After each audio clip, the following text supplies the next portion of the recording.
kept themselves from defilement with the women mentioned here of Babylon, the mother of harlots and all the harlots. They kept themselves from that defilement, Revelation 14:4. They kept themselves pure from spiritual adultery. Compromise on Christian principles. I find, I'll tell you a true story. There was a sister in our church. I asked her once when she went to some public meeting here for some healer. I said, "Sister, how was the meeting there?"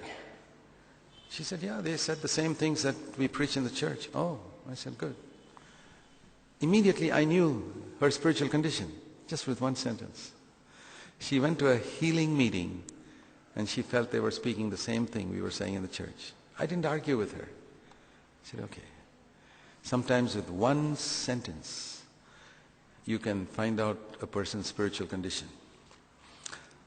We have so many famous television preachers nowadays. All I need to ask some believers is, what do you think of so-and-so preacher? This woman, this man, that other man. There are about 8 or 9 famous ones. I ask them, what do you think of so-and-so? In one sentence, I can find out their spiritual condition. I tell you, I thank God for these television preachers because they help me to find the spiritual condition of my flock with one sentence. How would I do it without these people? How would I do it without these people preaching all across India? You can't fight with God. Many people, there are elders in our churches who don't have discernment.